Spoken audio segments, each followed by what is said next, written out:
지난 시간에 보았던 요한계시록 5장에서 세례 요한은 이 보좌에 앉으신 성부 하나님으로부터 7인으로 봉한 책을 어린 양이신 예수 그리스도께서 받으심으로 하나님의 구속 계획이 성취될 권한을 그분이 이제 부여받게 된 것을 알게 되었습니다. 이제 이 새 창조의 종말적 역사가 이 예수님을 통해서 이루어질 것을 알게 된 이 반모섬에 갇혀 있는 세례 요한과 고난 가운데 있는 성도들에게는 이제 큰 위로와 소망과 또다시 미래를 바라볼 수 있는 꿈이 이들에게 생기게 된 것이죠. 어찌 보면 우리에게도 계속해서 이 말씀이 부어지고 있다라고 생각이 됩니다. 여러분과 저에게는 계속해서 이 소망과 이 위로가 계속 부어지고 있다는 것이죠. 오직 예수님만 이 책의 인을 뗄 자격이 있기 때문에 성부 하나님으로부터 받은 이 책의 인을 이제 성부가 정자 예수님께서 떼기 시작하시죠. 지금까지 보았던 1장부터 5장까지의 내용은 앞으로 전개되어야 될 심판에 대한 서론의 부분, 환상의 부분이었습니다. 오늘부터 시작된 6장에서 16장까지의 내용은 본론 부분이죠. 그래서 이 본론 부분에서는 오늘 보게 된 인심판과 또 8장부터 9장부터 보게 될 나팔 심판, 대전 심판에 이르기까지 총 7 시리즈로 총 21개의 시리즈로 등장을 하고요. 그 심판이 뒤로 가면 갈수록 더 가중되어지고 혹독해지고 있는 것들을 우리가 보게 됩니다. 오늘 저희가 보게 될 6장은 예수님께서 그 책에서 떼실 인 심판 중에서도 첫 번째부터 6번째의 심판의 내용이 기록되어 있습니다. 이 본문의 성경적인 배경을 보게 되면 스가랴서 6장을 찾아볼 수 있는데, 스가랴서에서는 각기 다른 색을 지닌 4종류의 말들이 땅을 순찰하고 하나님께서 명령하신 그 말씀에 따라 순찰하고 하나님의 백성들의 앞자는 나라들을 징벌하려는 명령을 받게 되는 것을 보게 됩니다. 하나님께서 이스라엘 향한 이 뜨거운 사랑의 표현으로 그들을 압제했던 나라를 향해서 징벌을 이제 가하신다는 거죠. 바로 요한계시록 6장에 각기 다른 색을 지니고 있는 이 말들에 상징하는 것은 온 세상의 이 말, 이 자연적인, 정치적인, 온 우주적인 재앙이 그리스도인들을 핍박하고 억압하는 자들에게 심판하고 하나님의 백성을 돌아보시겠다라고 하는 계획이 숨겨져 있는 것들을 보게 합니다. 이처럼 하나님께서 하나님의 백성들을 돌보신다라고 하는 것은 이 자기 백성을 향한 하나님의 이 궁휼하심과 자비를 사랑으로 마지막까지 증거에서 보여주고 있는 겁니다. 그러나 우리가 기억해야 되는 게 분명히 있습니다. 그건 뭐냐면 누구든지 그리스도 안에 있어야 된다는 겁니다. 그 안에. 그들이 그리스도의 밖에 있게 되면 지금 말하고 있는 이 심판의 영역권 안에 그들 모두가 들어가게 된다는 것이죠. 결국 그들은 끊어지게 된다는 겁니다. 그리스도인이라면 바로 이런 성경적 시대의 정신들을 읽고 이 말씀이 얘기하고 있는 이 이야기를 들을 수 있어야 된다는 거죠. 사실 이 들을 수 있는 기도 주님께 달라고 기도하는 게 맞습니다. 우리는 오늘 이 본문의 말씀을 통해서 이런 사실이 어떻게 묘사가 되고 있는지 하나하나 살펴보도록 하겠습니다. 자, 1절 말씀 함께 보겠습니다. 1절 말씀 시작. 나는 어린 양이 7인 가운데 하나를 떼시는 것을 보았습니다. 그리고 나는 내 생물 가운데 하나가 천둥 같은 소리로 오라 하고 말하는 소리를 들었습니다. 아멘. 네, 이제 어린 양이신 예수 그리스도께서 하늘 보좌에 앉으신 하나님께로부터 받은 이 책의 7인을 지금 이제 떼기를 시작합니다. 하나님의 계시가 적혀 있던 두루마리의 이 인을 뗀다는 것은 드디어 이제 어린 양이 임봉된 책 속에 있는 이 묵시의 내용이 집행되기 시작한다는 걸 말합니다. 이 책의 인을 하나 떼는 것은 이 책의 7인 모두를 떼는 것으로 보여지고 있지 않지만 마치 7인을 다 여는 것과 같은 동일적인 효과가 나타나고 있습니다. 왜냐하면 그 7인 중에 하나를 열 때에 곧바로 이 심판이 내려졌기 때문에 그렇습니다. 그렇다면 여기에서 7인을 하나씩 떼어 간다는 것은 문학적 차원의 전개 방식보다는 상징적인 행위로 이해할 수가 있는 거죠. 이미 이 어린 양의 죽음으로 그 책이 7인에 떼어졌고 그 책은 열려졌기 때문에 하나님께서 계획하신 종말의 뜻이 지금 성취가 되고 있다는 것입니다. 이런 문학적 구성 기법으로 세례 요한은 단순히 심판의 물리적 발생이 아니라 심판의 구속사적인 의미를 극적으로 지금 성도들에게 전달해주고 있는 겁니다. 이제 이 네 생물 가운데서 하나가 천둥 같은 소리로 오라라고 말하는 소리를 이제 세례 요한이 듣게 됩니다. 그럼 누구에게 오라고 말하는 걸까요, 여러분? 2절 말씀이 있어요. 2절 말씀 볼까요? 시작. 그때 나는 보았습니다. 흰말이 있는데 그 위에 탄 사람이 활을 갖고 있었고 그에게 면류관이 주어졌는데 그는 나가서 이기고 또 이기려 했습니다. 아멘. 네. 첫 번째 인을 떼고 오라고 했을 때 보니까 흰말이 나와요. 흰말 위에 탄 사람에게 면류관이 주어졌습니다. 여기 흰색은 승리의 색으로 성결과 의를 나타내고 있는데 이 면류관은 또 승리를 상징해주고 있죠. 따라서 이 흰말 위에 탄 사람의 이미지는 이 승리를 강조하고 있는 이미지를 보여주고 있습니다. 근데 그가 보니까 활을 가지고 있다라고 말합니다. 이 활을 가지고 있다라고 하는 것은 이 고도의 훈련을 받은 사람이라는 것을 암시해주고 있는 거죠. 이렇게 이 고도의 훈련을 받은 사람이 나가서 지금 보니까 이기고 또 이기려고 했다라고 하는 것은 이 종말적 심판의 정황을 실감나게 이들에게 전달해주고 있는 것을 말해줍니다. 이 말이 주는 의미는 이 땅에 내려질 심판이라고 하는 것이 이기고 또 이겨서 얻게 될 권력으로 피할 수가 있는 게 아니라는 겁니다. 예, 그들이 이기고 또 이겼다고 하는 그리고 그것을 통해서 얻게 되었다고 하는 평화는 참된 평화가 될 수 없다는 겁니다. 그래서 이들이 만든 평화는 사람들을 속이는 속임수와 기만이 있는 거짓 평화를 얘기하고 있습니다. 이것이 첫 번째 인을 뗐을 때의 모습이죠. 자, 3절부터 4절까지 말씀 읽겠습니다. 시작. 두 번째 인을 뗐을 때 나는 두 번째 생물이 오라 하고 말하는 소리를 들었습니다. 그러자 붉은 다른 말이 나왔는데 그 위에 탄 사람에게서 땅에서 평화를 걷어내고 사람들끼리 서로 죽이게 하는 권세가 주어졌고 또 그에게 커다란 칼도 주어졌습니다. 아멘. 네, 예수님께서 이제 두 번째 인을 떼세요. 떼시자 두 번째 생물이 또 오라고 말을 합니다. 그때 붉은 말을 탄 사람이 나타나죠. 여기 붉은색은 전쟁에 의한 피 흘림의 색깔로 이 사람에게 이 땅에 평화가 얻어내고 사람들끼리 서로 죽이고 그렇게 싸우는 특별한 책임을 하나님께서 그에게 주었다는 것입니다.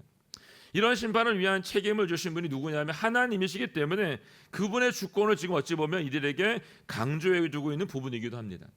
이 붉은 말에 탄 사람에게 커다란 칼을 주셨다라고 말합니다. 이 땅의 평안을 걷어내라고 이 칼을 주셨대요. 큰 사력과 전쟁이 발생했다는 것을 예상케 하는 거죠. 이 전쟁의 상황에서 서로를 죽이게 함으로 인간 안에 내재되어 있는 악으로 말미암아 벌어지는 전쟁의 이 상황들을 더 자세하게 지금 표현해서 알려주고 있습니다. 인간 스스로 심판을 자초하고 있는 이 속성을 우리 안에 있는 것들을 보여주고 있는 거죠. 예수 그리스도의 재림 전에 이 큰 전쟁이 있을 거라고 하는 것을 우리에게 암시해서 지금 보여주고 있는 겁니다. 그래서 마태복음 24장 7절에 보니까 이게 써 있죠. 함께 읽어볼까요? 시작. 민족과 민족이 서로 대항에 일어나고 나라와 나라가 서로 대항에 일어날 것이다. 아멘. 예수님께서 마지막 이 때를 말씀해 주신 거예요. 결국 두 번째 인 심판의 내용은 이 전쟁을 통한 평화는 깨질 것이고 이로써 온 우주 안에 있는 모든 생명체들 피조물들이 큰 고통을 당하게 될 것이다 라는 말씀을 지금 해주고 있는 겁니다. 자, 5절과 6절 말씀 함께 보겠습니다. 5절 6절 말씀 시작. 세 번째 인을 떼실 때 나는 세 번째 생물이 오라 하고 말하는 소리를 들었습니다. 그때 나는 보았습니다. 검은 말이 있는데 그 위에 탄 사람이 손에 저울을 들고 있었습니다. 그때 나는 네 생물 가운데서 나는 소리를 들었습니다. 1데나리온에 밀 1코이닉스요 1데나리온에 보리 3코이닉스다. 올리브 기름과 포도주를 손상시키지 말라. 아멘. 네. 예수님께서 이제 세 번째를 떼서 이번에는 검은 말을 탄 사람이 손에 뭘 들고 가요? 저울을 들고 나타나게 됩니다. 여기 검은 말, 검은은 이 최악의 상태를 나타내고 있어요. 기근을 묘사해주고 이미지를 말해주고 있습니다. 결국 이 기근으로 초래될 고통과 슬픔을 상징해주고 있습니다.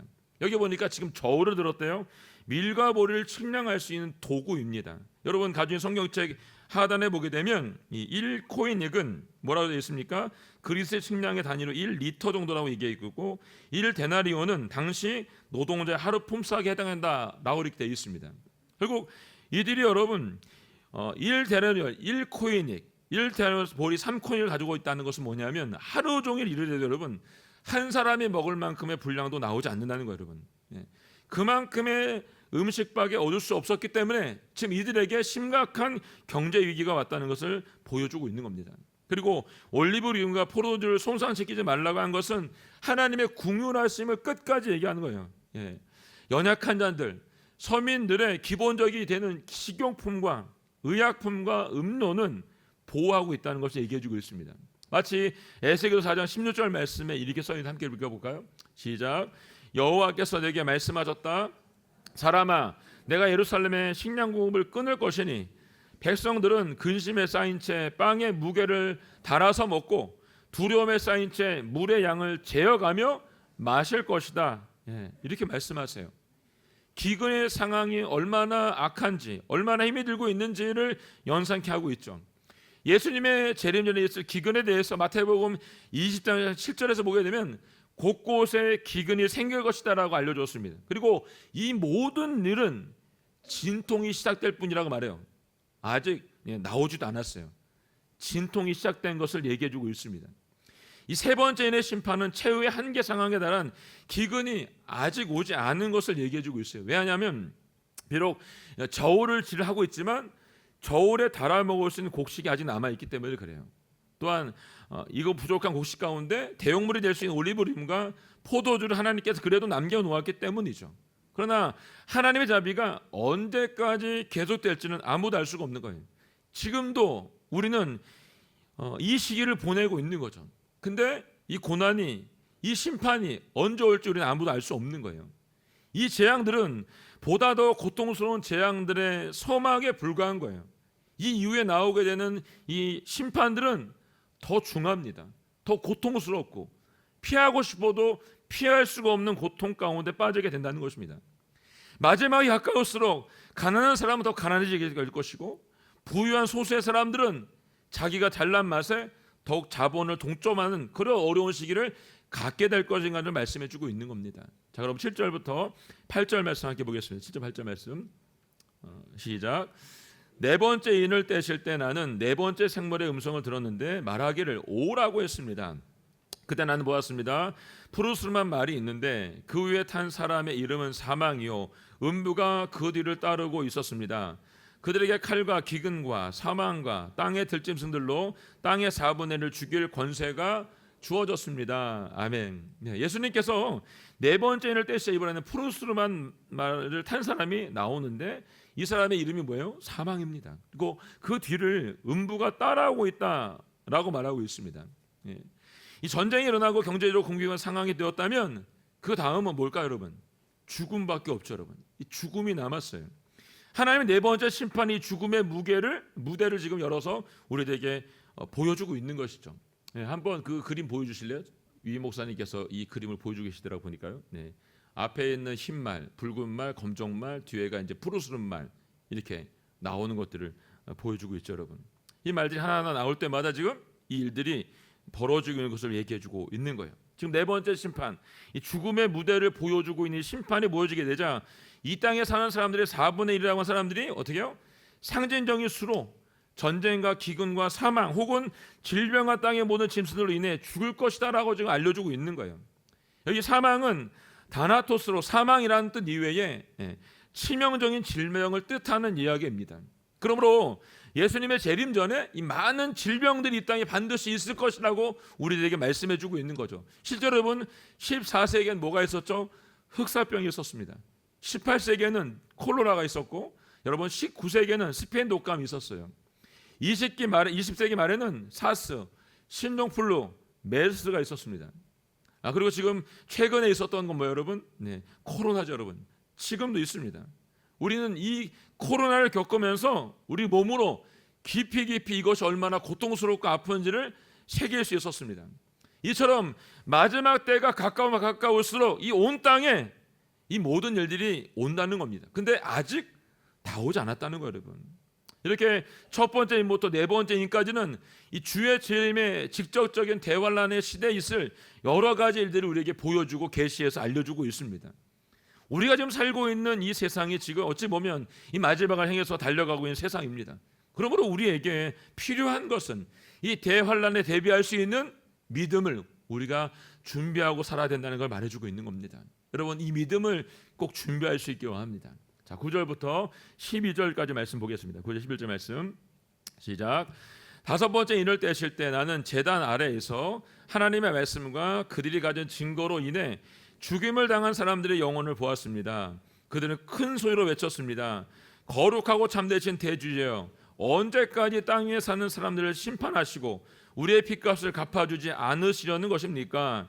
그러자 그들 가운데에게 흰옷이 주어졌고 그들은 그들과 같이 죽임을 당하게 될 그 동료들과 형제들의 수가 찰 때까지 잠시도 쉬라는 말씀을 들었습니다. 아멘. 네. 앞에서 보았던 이 네 개의 강력한 이 파괴력을 가진 말들을 탄 이 사람들에 의해서 종말적 심판이 환상적으로 이들에게 보여줬어요. 근데 예수님께서 이 다섯 번째 인을 떼실 때는 이 심판의 내용보다는 하나님의 말씀과 예수 그리스도의 복음을 증거함으로 인해서 죽음을 당했던 이 순교자들의 영혼이 제단 안에 있음을 요한이 보는 것으로 이 말씀이 시작하고 있습니다. 그걸 보는 순간 그때 큰 소리로 외친다는 거죠. 어떻게 해요? 언제까지 땅 위에 사는 사람들, 하나님을 거역하고 대적하고 있는 사람들을 심판하시고 우리의 핏값을 갚아, 헬라어 에크테게이스, 형벌과 보복을 하지 않으십니까? 라고 지금 호소하고 있는 거예요. 이 무렵에 하나님께서는 흰옷을 주시면서 이렇게 말씀하세요. 그들과 같이 죽임을 당하게 될 그들의 동료와 종들과 형제들의 수가 다 찰 때까지 잠시 더 쉬어라라고 말씀을 그들에게 합니다. 이 말을 듣게 되죠, 여러분. 여기 다 찰 때까지 헬라어 프레로테스는 완성되었다라는 표현입니다. 이게 미래 부정을 쓰고 있는데 이 부정과 가정법을 쓰고 있어서 순교자들이 그리스도인으로서 소명을 다할 때까지 기다리라는 거예요, 여러분. 그 일을 다할 때까지, 순교자들의 소명이 다할 때까지 하나님께서 하신 이 말을 어찌 보면 거기에 있는 그들은 이 말을 들으면서 야속하다고 생각할 수 있습니다. 우리도 그렇죠, 여러분. 예수님을 증거하다 순교한 사람들 입장에서 보면 이 정도면 되지, 이만하면 됐지, 이만하면 충분하지라고 생각할 수 있어요, 여러분. 근데 하나님 그렇지 말씀하지 않으세요.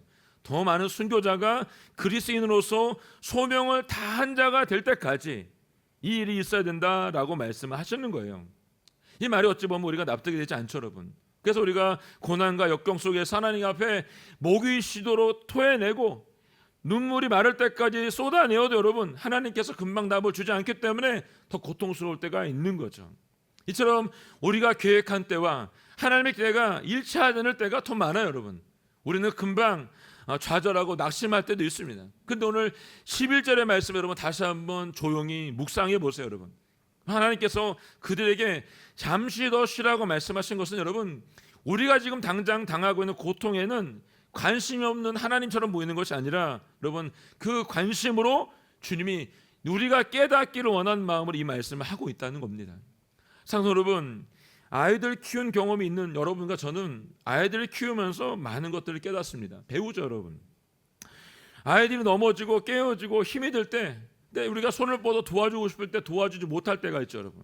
때로는 너무 힘들어서 고통 가운데 있는 아이를 보면서 가까이 다가가고 싶은데 가까이 가지 못하고 기도만 해줄 때가 필요할 때가 있어요, 여러분. 이렇게 아이들이 아플 때 부모들은 이렇게 생각합니다. 내가 아프고 말지라고 생각을 한다는 거예요, 여러분. 인간은 여러분 우리도 우리의 자녀들 이렇게 여러분 생각하는데 하나님께는 어떠실까, 여러분? 창조주 하나님께서 여러분 자기 독생자를 죽이기까지 사랑하신 여러분과 저를 보시면서 어떤 마음일까, 여러분? 하나님의 말씀을 전하고 예수 그리스도의 복음을 전하고 순교를 당했던 이 자녀들을 보시면서 하나님의 심정은 더하지 않겠습니까, 여러분? 이는 핍박을 당한 그들을 향해서 여러분 하나님께서 더 마음을 쏟고 있다는 걸 우리에게 보여주고 있는 것을 말해주고 있습니다. 이렇게 순교자가 더 많으면 많을수록 핍박자들을 향한 하나님의 심판의 근거는 어떻게 해요? 차곡차곡 또 쌓여가고 있다는 것을 이게 보여주고 있는 겁니다. 그렇지만 하나님은 하나님의 자녀들이 순교당한 것을 기뻐하셔서 기다리라고 말씀하신 거 아니고 여러분 그들에게 기다리라고 하신 것은 또 다른 이유가 있기 때문에 이렇게 말하고 있는 것입니다. 또 다른 이유는 이 순교의 증언, 너희들이 순교를 당하면서 말하고 있는 이 증언을 통해서만 하나님을 대적하고 있는 이들이 회개하고 돌아올 수 있는 기회가 있기 때문이라고 말씀하고 있는 거예요. 이 기회가 저들을 살릴 수 있기 때문에 라고 말씀하고 있습니다.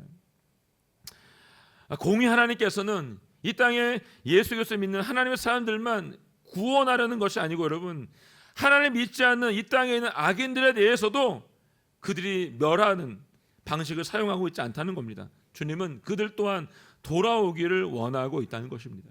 하나님께서는 마지막까지 하나님을 거부하고 미련한 자들에게 먼저 믿는 그리스도인들, 저와 여러분을 통해서 믿지 않는 자들이 다시 회개하고 돌아올 수 있도록 어떻게 해요? 그 길을 열어놓고 계시다는 것이죠. 그들도 마지막까지 하나님의 자녀가 되기를 주님은 원하신다는 것입니다. 하나님께서는 마지막 심판의 7인을 떼시면서도 교회가 그리스도인들이 마지막까지 이 사명을 잘 감당하기를 원하십니다. 여러분과 제가 순교당한 순교자들이 미워서가 아니라는 겁니다. 하나님께서는 앞에 4개 인으로 겪게 될 심판과 이후에 겪게 될 큰 징벌, 심판, 7나팔과 7대절의 심판을 통해서 회개하지 않고 돌아오지 않는 이 악인들에게 순교자들의 선포가 회개의 마지막 기회가 될 수 있기 때문에 하나님께서 요한에게 제단 아래에 있는 그에게 이것이 마칠 때까지라고 호소하고 있는 그들에게 순교자들에게 흰옷을 주면서 말씀하고 있는 거죠. 조금만 더 쉬어라라고 말씀을 하고 있는 것입니다. 이것이 지금 5번째 인을 떼실 때 일어났던 일이었습니다. 자, 12절부터 14절까지 말씀 함께 보겠습니다. 시작. 6번째 인을 떼실 때 나는 보았습니다. 큰 지진이 일어나고 해가 머리털로 짠 천같이 검게 되고 달은 온통 핏빛으로 변하고 하늘의 별들은 무화과 나무가 거센 나무에 흔들려 서리은 열매를 떨어뜨리는 것처럼 떨어뜨리고 하늘은 두루마리가 말리듯 사라지고 모든 산과 섬들은 있던 자리에서 사라졌습니다. 아멘. 이제 6번째를 떼시자 최후의 심판이 시작이 됩니다, 여러분. 네. 이 그림이 저기 가운데 점이 지금 까만 게 달이고요. 네. 해구나. 해, 달, 그리고 떨어지고 있는 것들이 별들입니다. 네. 처음 인을 뗄 때의 재앙과는 달리 그 심판의 규모가 이제 어떻게까지 갑니까? 이 땅과 온 우주로 확대가 되고 있습니다. 큰 지진이 일어나고 해와 달과 별들은 이제 더 이상 제 역할을 하지 못한다는 것입니다. 모든 산과 모든 섬들은 있던 자리에서 어떻게 됩니까? 사라지게 될 것이다 라고 말하고 있습니다. 이 말씀 여러분 마태복음 24장 29절을 보게 되면 재림의 때를 이와 같이 또 말씀하셔서 함께 읽어볼까요? 시작. 그 환난의 날이 끝나자마자 해가 어두워지고 달이 빛을 내지 않을 것이며 별들이 하늘에서 떨어지고 하늘의 세력들이 흔들릴 것이다 라고 말씀해 주었습니다. 이제 마지막 최후의 심판의 모습을 보게 될 악한 자들은 이렇게 표현하고 있습니다. 그들의 모습을 15절과 16절 말씀 함께 읽어볼까요? 시작. 그러자 땅의 왕들과 귀족들과 장군들과 부자들과 권세자들과 모든 노예들과 모든 자유자들이 동굴들과 산속 바위들 틈에 숨고 산들과 바위들 향해 외쳤습니다. 우리 위에 무너져 내려라. 그래서 보좌에 앉으신 이 얼굴과 어린 양의 진노로부터 우리를 숨겨다오. 아멘. 네, 최후의 심판은 각기성의 모든 사람 누구에게도 예외가 없다는 겁니다, 여러분. 땅의 왕들, 귀족들, 장군들, 부자들, 권세자들, 노예들, 모든 자유자들에 이르기까지 지위고하를 막론하고 하나님을 대적했던 예수 그리스도를 믿지 않았던 모든 믿지 않는 자들에게 임할 심판이 이게 임한다는 것을 말씀해주고 있는 거죠. 그들은 이제 두려움에 쌓여서 동굴과 산속 바위들 틈에 숨어서 외칩니다. 그게 16절 하반절 말씀이에요. 제가 읽을게요. 우리 위에 무너져 내려라. 그래서 보좌에 앉으신 이 얼굴과 어린 양의 진노로부터 우리를 숨겨다오라고 말하고 있습니다. 숨겨달라고. 이들의 상황이 얼마나 비참하고 다급한지를 알 수 있습니다. 우리 위에 무너져. 헬라어 페세테프 헤마스는 부정과거 명령이에요. 지금 당장 떨어져 달라는 거예요. 지금 당장. 시간을 두는 게 아니라 지금 당장 내 위에 덮어달라는 거예요. 이 긴급함을 나타내고 있죠. 지금 당장 내려와 우리를 숨겨달라고 한 것은 숨긴다고 숨겨질 수 없다는 겁니다. 여러분, 숨긴다고 숨겨질 수가 없는 상황이 지금 이 상황이에요, 여러분. 이 표현은 실제로 순교자들이 보좌 앉으신 하나님께 실현하는 것과는 대조가 되죠. 그들은 하나님께 도와달라고 말하고 있습니다. 근데 이들은 무생물, 산과 바위들을 향해서 외치고 있는 비참함을 우리에게 보여주고 있는 것이죠. 하나님께서는 순교자의 마지막 수가 찰 때까지 인내하시면서 모든 심판의 과정을 은혜와 자비로 이끌어 오셨습니다. 그리고 끝까지 그들이 회개하고 돌아오기를 원했다는 것이에요. 근데 끝까지 회개하고 돌아오지 않게 되자 최후의 심판이 이들에게 얼마나 무서운지를 우리에게 보여주고 있습니다. 이들이 왜 이렇게까지 두려워할까 여러분? 그것은 썩어 없어질 이 육체, 육신의 죽음보다 지금 보좌에 앉아 계신 그 하나님의 얼굴과 어린 양의 진노가 더 두렵기 때문에 그렇습니다. 저는 우리들의 마지막도 이것과 마찬가지라고 생각합니다. 그 날이 되면 여러분, 어떤 사람은 하나님과 친근한 사람이 있겠죠 여러분. 반면에 어떤 사람은 보좌에 앉으신 하나님과 어린 양의 진노 앞에 두려워하는 얼굴로 그곳에 서 있게 될 것입니다. 마지막 17절에 보니까 누가 이것을 견뎌낼 수 있겠냐라고 질문을 합니다. 예, 이 6장에 이것을 마치죠 여러분. 누가 견뎌낼 수 있을까요 여러분? 이 답은 7장에 답이 있습니다. 어린 양의 피로 회개된 사람들과 어린 양의 피로 구속받았던 사람들, 그들이 어린 양의 진노를 견뎌낼 수 있게 된다는 것입니다. 마지막으로 오늘 본문인 요한계시록 6장과 마태복음 24장의 내용이 그 순서가 대체적으로 일치하고 있는 걸 볼 수 있는데, 마태복음 24장 14절에 보게 되면 언제 그 끝이 오게 된지를 분명하게 말씀해 주고 있죠. 읽어볼까요? 시작. 그리고 이 하늘나라 복음이 온 세상에 전파돼 모든 민족들에게 증언될 것이다. 그때서야 끝이 올 것이다. 언제 온다 여러분? 모든 민족에게 증언될 때, 그때 온답니다.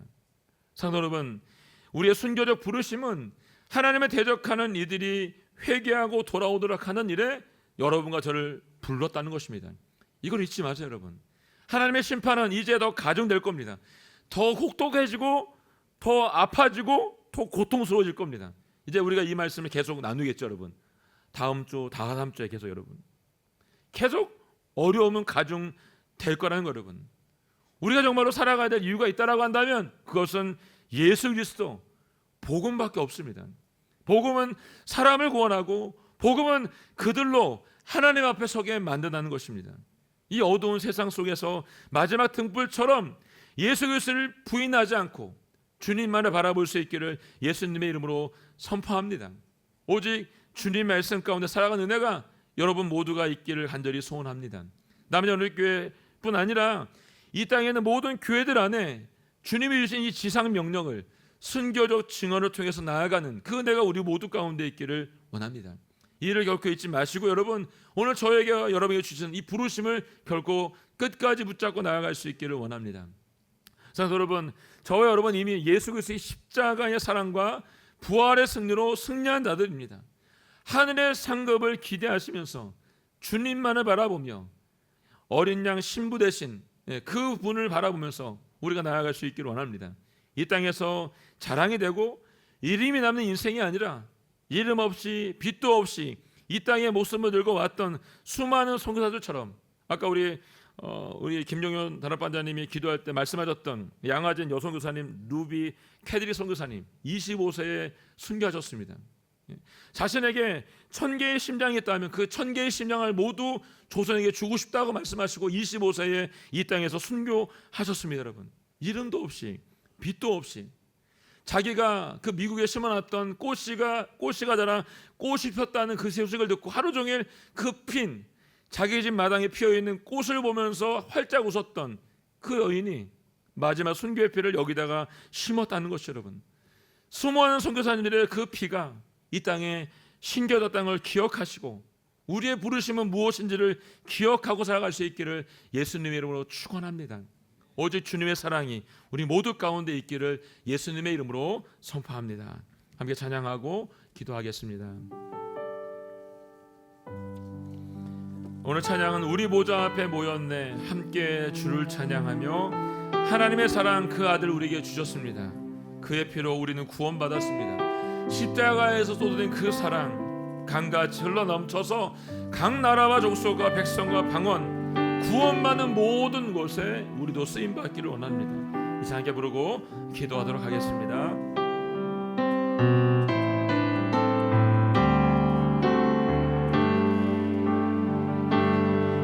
우리 보좌 앞에 모였네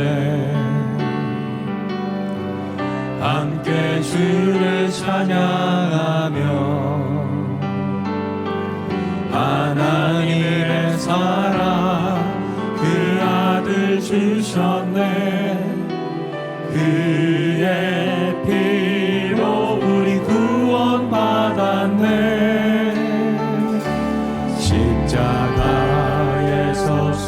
받으신 그 사랑 강같이 온 땅에 흘러 각 나라와 족속 백성 방언에서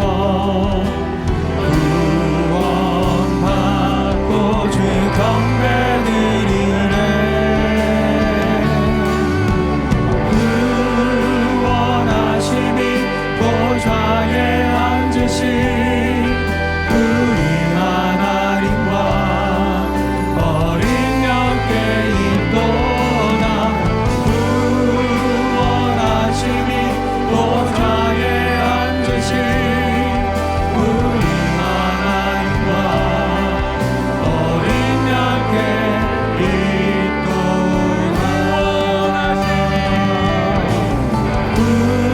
구원하심이 보좌에 앉으신 우리 하나님과 어린 양께 있도다. 구원하심이 보좌에 앉으신 우리 하나님과 어린 양께 있도다.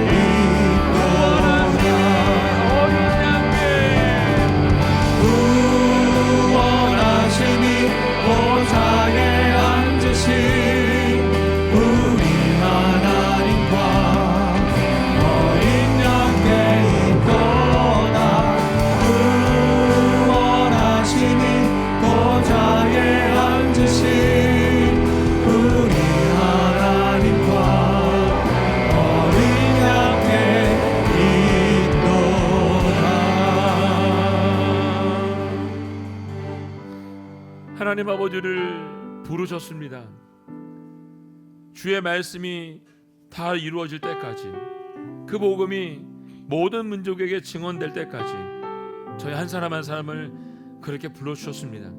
하나님 아버지, 오늘 우리가 이 사명을 잊지 않도록 아버지 도와주시고, 어떤 고난과 역경이 있다 할지라도 주의 복음을 위해서, 예수 그리스도를 위해 살아낸 역사가 우리 모두 가운데 있게 하여 주시옵소서. 이 땅의 주인이신 하나님만을 바라볼 수 있도록 도와주시고, 이 땅 우리에게 명령하신 대로 땅끝까지 주의 복음을 전하는 곳에 쓰임받는 역사가 우리 모두 가운데 있게 하여 주시옵소서. 승리하신 주님만을 바라볼 수 있도록 도와주시고, 부활하신 주님만을 바라볼 수 있도록 도와주시고, 십자가의 사랑을 바라볼 수 있는 은혜가 우리 모두 가운데 있게 하여 주시옵소서. 함께 고백하며 기도하며 나아가겠습니다. 주여, 하나님 아버지, 하나님 아버지, 주님의 사랑을 기억하며 나아갑니다. 십자가에서 아낌없이 주어진 하나님 아버지 부활의 승리가 오늘 우리 가운데 부어졌음을 선포합니다. 하나님 아버지, 오직 주님만을 바로 나아가게 하여 주시옵소서. 이 땅의 사랑거리가 아니라, 이름을 내는 것이 아니라, 하나님 아버지, 오직 빛도 없이 이름도 없이 주님 앞에 쓰임받던 이 땅의 소유자님처럼 아버지, 우리의 삶 또한 주님만을 바라본 삶이 될 수 있도록 아버지 붙잡아 주시고 인도하여 주시기를 원합니다. 마지막까지 주의 손 놓지 말게 하여 주시옵소서. 오늘 6절의 말씀을 들어보자 하니 우리에게 오늘 말씀하신 것처럼 끝까지 말씀 붙잡고 순종할 수 있도록 아버지 도와주시기를 원합니다. 하나님 아버지, 어떤 고난이 있다 할지라도, 이 땅에 닥쳐있는 어떤 시련이 있다 할지라도, 하나님 아버지, 그것을 보는 것이 아니라 내가 해야 돼, 내게 주어진 사명을 가지고 나아갈 수 있도록 아버지 붙잡아 주시고 인도하여 주시기를 원합니다. 오직 주의 말씀이 우리의 삶의 주인 되어주시고, 오직 주님만을 따르는 역사가 우리 안에 있도록 도와주시고 인도하여 주시옵소서. 하나님 감사합니다. 오늘 저희를 불러주셨습니다. 이 마지막 때에 우리가 무엇을 해야 되는지 분명히 말씀해 주었습니다. 하나님 아버지, 잊지 않도록 도와주시고, 내게 주어진 이 사명이 주님 오시는 날까지 완수될 수 있도록, 조금도 주저하지 않고 달려갈 수 있도록 저를 붙잡아 주시고 인도하여 주시길 원합니다. 온 세상에 이 복음이 전파되어야 되고 모든 민족에게 증언되어야 된다고 말씀해 주셨습니다.